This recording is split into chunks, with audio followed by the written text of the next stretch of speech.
రాజమహేంద్రవరంలో కార్నివాల్ నిర్వహించుకోవటం సంతోషదాయకమని మంత్రి కందుల దుర్గేష్ అన్నారు. 2 రోజుల పాటు రాజమహేంద్రవరం నగరంలో నిర్వహిస్తున్న ఆర్ఎంసీ కార్నివాల్ను మంత్రి దుర్గేష్ ప్రారంభించారు. కార్నివాల్ రాజమహేంద్రవరానికి పండుగ శోభను తీసుకువచ్చిందని మంత్రి దుర్గేష్ అన్నారు.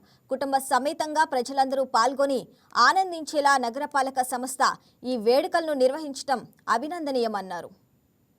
మనందరికీ తెలుసు, ఆంధ్రప్రదేశ్ రాష్ట్రానికి అది అవిభక్త ఆంధ్రప్రదేశ్ గా ఉన్నప్పుడు గాని, విభజిత ఆంధ్రప్రదేశ్ గా ఉన్నప్పుడు గాని సాంస్కృతిక రాజధాని ఏది అంటే రాజమహేంద్రవరం మాత్రమే సాంస్కృతిక రాజధాని అని చెప్పేటువంటి మాట మనందరికీ తెలుసు. అటువంటి సాంస్కృతిక రాజధాని, కల్చరల్ క్యాపిటల్ అయినటువంటి ఈ రాజమండ్రిలో అనేక అద్భుతమైనటువంటి సాంస్కృతిక కార్యక్రమాలు చాలా కాలంగా జరిగాయి.